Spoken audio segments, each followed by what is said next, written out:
The aviator's story begins. The spark of wonder. I still recall the halcyon days of my childhood, spent in the rolling hills of rural France, where the skies seemed a deeper shade of blue, and the air was sweet with the scent of blooming lavender. It was a time of innocence, of exploration, and of discovery. And it was during this carefree era that I first met the little prince, the diminutive space traveler who would forever alter the trajectory of my life. Our meeting was a serendipitous encounter, the kind that can only happen when the universe conspires to bring two kindred spirits together. I was a curious boy, fascinated by the mysteries of the universe, and the little prince was a wanderer, searching for companionship and understanding in a strange new world. Our shared sense of wonder and curiosity forged an instant bond between us, and our friendship was born. The little prince's stories of his intergalactic travels, of the strange creatures he had encountered, and of the lessons he had learned, captivated me. His tales were a window into a world beyond our own, a world of endless possibilities and untold wonders. As I listened, entranced, my imagination soared, and I knew that I had to follow in his footsteps, to explore the skies and to discover the secrets they held. The little prince's influence on my life was profound. He instilled in me a sense of adventure, a sense of purpose, and a sense of belonging to something greater than myself. He ignited a spark within me, a spark that would drive me to pursue my dreams, to push the boundaries of what was thought possible, and to never stop exploring. In summary, my childhood friendship with the little prince was a pivotal moment in my life. It ignited a sense of wonder, fueled my imagination, and set me on a path of discovery that would shape my future as an aviator. The Little Prince's Journey. The Little Prince's first encounter. The king, as the little prince's small plane soared through the galaxy, he caught sight of a gleaming, majestic planet in the distance. His curiosity piqued, he decided to make a stop and explore this new world. Upon landing, he was greeted by a regal figure, adorned in lavish attire and a resplendent crown. This was the king, ruler of the planet. The king, surrounded by an entourage of pompous courtiers, welcomed the little prince with a mixture of curiosity and suspicion. "Who are you, and what brings you to my planet?" he boomed, his voice echoing off the marble halls. The little prince, unfazed by the king's grandeur, explained his mission to explore the universe and understand the adult world. The king, intrigued by the little prince's innocence and naivety, decided to share his own story. He boasted about his countless conquests, listing the numerous titles and honors bestowed upon him by his subjects. However, the little prince remained unimpressed, sensing that the king's pride and arrogance had consumed him. As the meeting drew to a close, the little prince departed, leaving the king to ponder the fleeting nature of power and prestige. The king's obsession with his own importance had blinded him to the beauty and wonder of the universe. The little prince, on the other hand, had learned a valuable lesson, that true greatness lies not in titles or possessions, but in the connections and experiences we share with others. Key takeaways. The little prince's journey begins with an encounter with the king, a symbol of power and authority. The king's obsession with his own importance highlights the dangers of arrogance and pride. The little prince's innocence and naivety allow him to see through the king's facade, revealing the emptiness of his boasts. The king's wisdom. The king's wisdom. The king's throne room. As the little prince entered the grand throne room, he was struck by the opulence that surrounded him. Gold, leafed mirrors, intricately carved wooden paneling, and plush velvet drapes set the tone for an atmosphere of regality. The king, resplendent in his finery, sat upon his throne, his piercing blue eyes fixed intently on the young visitor. "State matters, little prince." The king began, his voice deep and authoritative. "I am afraid I have little time for frivolous conversations. Matters of state and diplomacy weigh heavily upon my shoulders. The welfare of my people, the security of our borders, and the prosperity of our economy are all of paramount importance." The little prince listened intently as the king spoke of the intricacies of governing a kingdom. He learned of the delicate balance between taxation and public expenditure, of the need to maintain strong alliances with neighboring nations, and of the importance of fostering a booming economy. Etiquette and protocol. As the king spoke, he also imparted wisdom on the finer points of etiquette and protocol. "A king must always be mindful of his demeanor, little prince," he cautioned. "A misstep in protocol can have far-reaching consequences. A king must be gracious, yet firm, benevolent, yet just." The little prince nodded eagerly, absorbing every word. He realized that being a ruler was not simply a matter of issuing edicts and wearing fine clothes, but of making difficult decisions and shouldering the weight of responsibility. Summary: the king's wisdom was a valuable lesson for the little prince. He learned that being a true leader requires dedication, hard work, and a deep understanding of the complexities of governance. As he bid the king farewell, he carried with him a newfound appreciation for the burdens and responsibilities that came with ruling a kingdom. The conceited man. The conceited man, as the little prince continued on his journey, he encountered a peculiar individual who was utterly absorbed in his own reflection. This was the conceited man, a being so enamored with his physical appearance that he spent every waking moment admiring himself.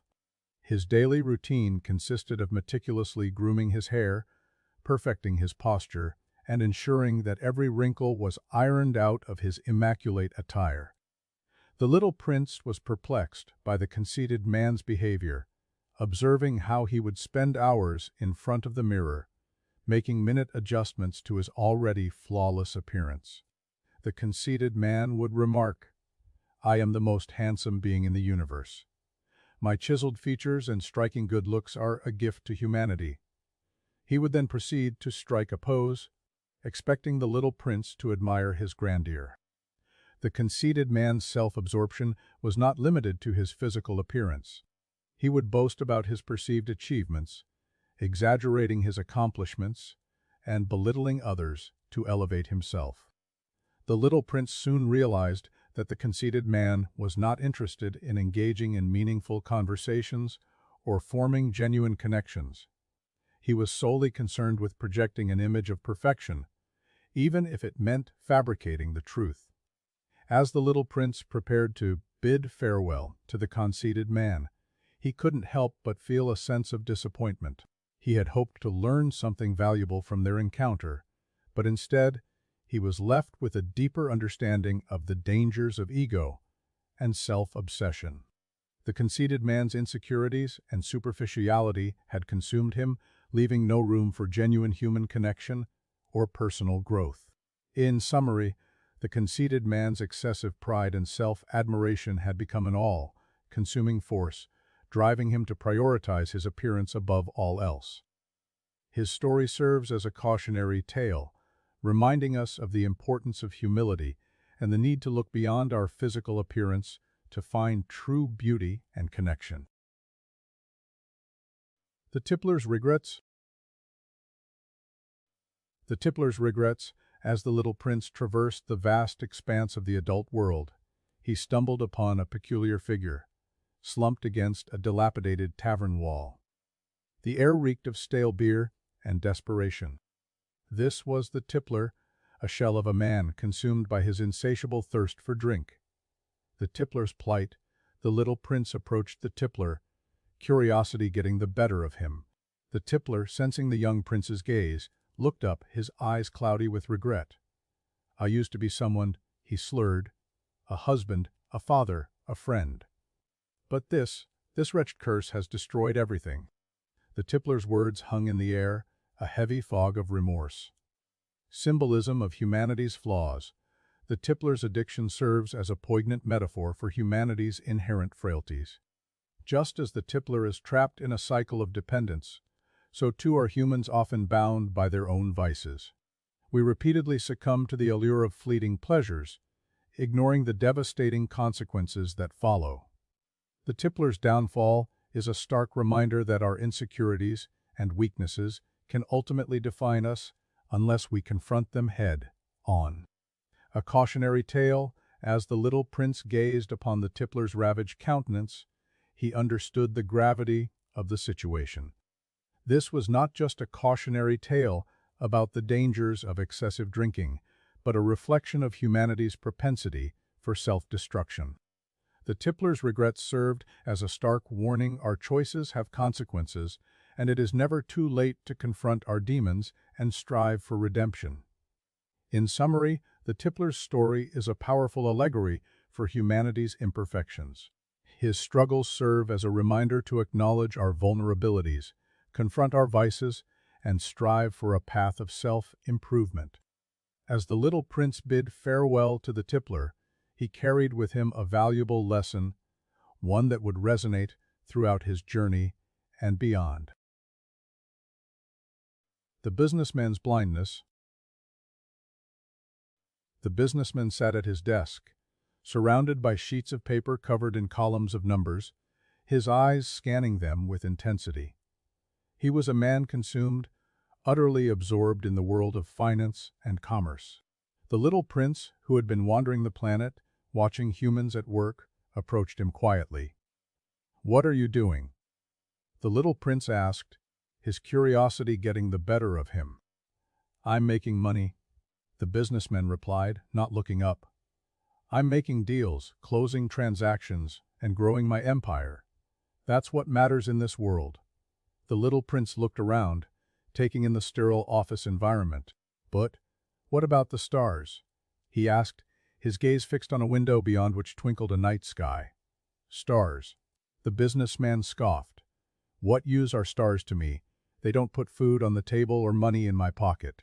I don't have time for frivolities." The little prince's eyes widened in dismay. "But the stars are what make life precious. They are what make us small yet significant in the grand scheme of things." The businessman shook his head. "You don't understand, little prince. Numbers are what matter. Profits, losses, and balance sheets. Those are the things that drive the world forward." The little prince sighed, realizing that the businessman was blind to the beauty and wonder that surrounded him. He was so focused on his own pursuits that he had lost sight of what truly gave life meaning. As the little prince departed, he couldn't help but wonder how many more like this businessman there were in the world, blind to the beauty of the stars, obsessed only with the numbers that danced before their eyes. A summary: in this encounter, the little prince meets a businessman who is singularly focused on making money and growing his empire. He is oblivious to the beauty of the stars and the wonder of the world around him, illustrating the dangers of becoming too consumed by material success. The lamplighter's dedication. The lamplighter's routine was as predictable as the rising of the sun. Every morning, he would emerge from the sleepy town, his worn boots scuffling against the cobblestone streets. His gait was swift, yet deliberate, as if each step was calculated to ensure he arrived at his destination precisely on schedule. The little prince watched with fascination as the lamplighter proceeded to tend to the lamps, his movements a testament to his dedication. With precision, he would clean the glass, refill the oil, and strike the match to reignite the flame. The process was a symphony of efficiency, each step choreographed to perfection. The lamplighter's eyes, though wary from the early hour, sparkled with a sense of purpose. What struck the little prince was the lamplighter's unwavering commitment to his duty. He carried out his tasks with no expectation of praise or reward. His was a quiet, unassuming pride, born from the knowledge that his work was essential to the well-being of the townspeople. Without the lamplighter's diligence, the streets would be dark, the buildings would be veiled in shadow, and the townspeople would stumble through their daily lives. As the lamplighter completed his rounds, The little prince felt a sense of admiration wash over him. Here was a man who embodied the essence of dedication, a quality that seemed to elude the ruling class on his own planet. The lamplighter's devotion to his craft was a beacon of inspiration, a shining example of the impact one person could have on the lives of others. The rose's unique beauty. The rose's unique beauty. As I stood on the deserted planet, surrounded by the familiar landscape of rocks and sand, I couldn't help but feel a sense of nostalgia wash over me. My journey to Earth had been a whirlwind of emotions, filled with newfound friendships, heartwarming connections, and profound realizations. But as I gazed up at the sky, my thoughts drifted back to the one being that had set me on this path in the first place, the rose. The tiny, insignificant, looking flower that had captured my heart and imagination. I had once taken her for granted, assuming that her beauty was ordinary, even bland. But my journey had taught me otherwise. The rose's beauty was not just in her physical appearance, but in her essence, her character, and her spirit. The fragility of beauty. As I looked at the rose, I realized that her beauty was not just delicate, but fragile. She required care, attention, and nurturing to thrive. If I had not returned to visit her, if I had not taken the time to appreciate her, she would have withered away, her petals dropping like tears to the ground. Her beauty was not just a gift, but a responsibility. I thought back to my encounters with the various characters I had met on my journey, the king, the conceited man, the tippler, and the others. Each of them had been consumed by their own self-importance, their own egos, and their own desires. They had lost sight of what truly mattered, the beauty that surrounded them, the people who cared for them, and the love that they shared. The rose's uniqueness. What made the rose unique was not just her physical appearance, but her individuality. She was not like any other flower on the planet, nor was she like any other being I had met on my journey. Her beauty was not just in her petals or her scent, but in her character, her quirks, and her flaws. I remembered the way she would dance in the wind, her petals swaying gently to the rhythm of the breeze. I recalled the way she would blush when I complimented her, her petals deepening in color with pleasure. I even remembered the way she would whisper secrets to me, her soft petals whispering truths that only she knew. The rose's uniqueness was not just in her appearance, but in her essence. She was a reminder that every being, no matter how small or insignificant, has something special to offer. Every person, every flower, every entity has a unique beauty that sets them apart from others. The language of love. As I gazed at the rose, I realized that her beauty was not just visual, but linguistic. She spoke a language that was universal, a language that transcended words and barriers. She spoke the language of love, a language that was understood by all, regardless of their species, their culture, or their background.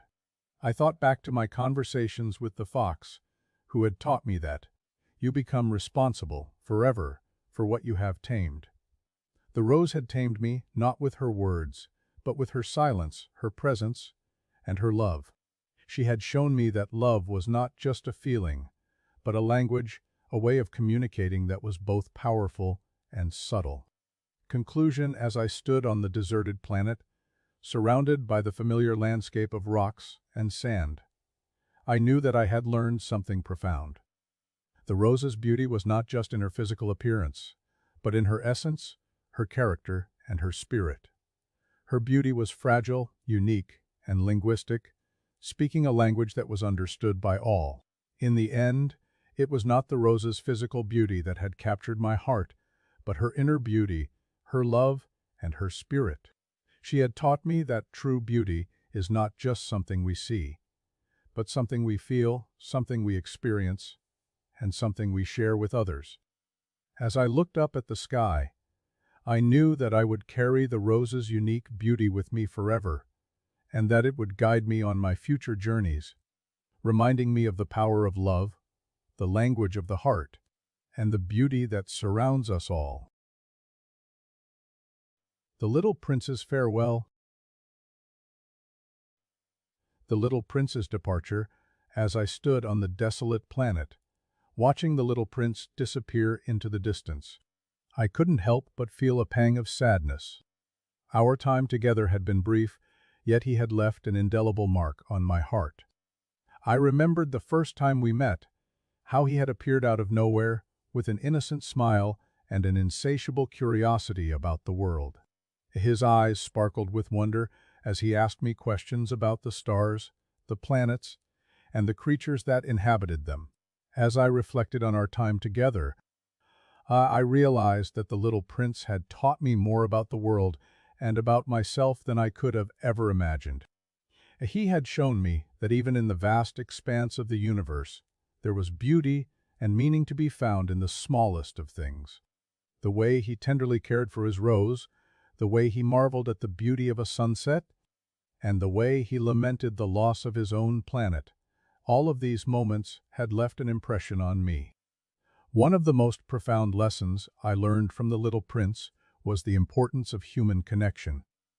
In a world that often values independence and individuality, he reminded me that true happiness comes from sharing our lives with others. He had left his own planet, his own rose, and his own people to explore the universe, but in the end, it was the connection he forged with me that brought him the greatest joy. I realized that I, too, had been guilty of prioritizing my own ambitions and neglecting the relationships that truly mattered. As I gazed up at the stars, I wondered what the little prince was doing at that very moment. Was he back on his own planet, surrounded by the familiar sights and sounds of his own world? Was he thinking of me, just as I was thinking of him? The thought sent a shiver down my spine, and I felt a lump form in my throat. Or I knew that our friendship was a once-in-a-lifetime experience, one that I would cherish for the rest of my days. The silence of the desert planet seemed to echo with the little prince's parting words. What makes the desert beautiful is that it hides, somewhere, a well. I realized that our friendship had been a well of sorts, a source of sustenance, and inspiration that I would draw upon for years to come. Just as the desert may seem barren and desolate at first glance, but holds hidden treasures beneath its surface, our friendship had revealed depths and complexities that I had never suspected. As I stood there, lost in thought, I felt a sense of gratitude wash over me. I was grateful for the little prince's arrival, for the time we spent together, and for the lessons he had taught me. I knew that I would never forget him, and that our friendship would stay with me forever. In the end, the little prince's departure was a bittersweet reminder that true friendships are rare and precious. They require us to be vulnerable, to open ourselves up to others, and to cherish the time we have together. As I gazed up at the stars, I knew that I would carry the little prince's memory with me, and that our friendship would continue to inspire and guide me on my own journey through the universe. Summary: The Little Prince's departure marks the end of a poignant and meaningful friendship. As the aviator reflects on their time together, he realizes the profound lessons he learned from the little prince, including the importance of human connection and the value of cherishing relationships. The aviator is left with a sense of gratitude and a deeper understanding of the beauty and complexity of the universe.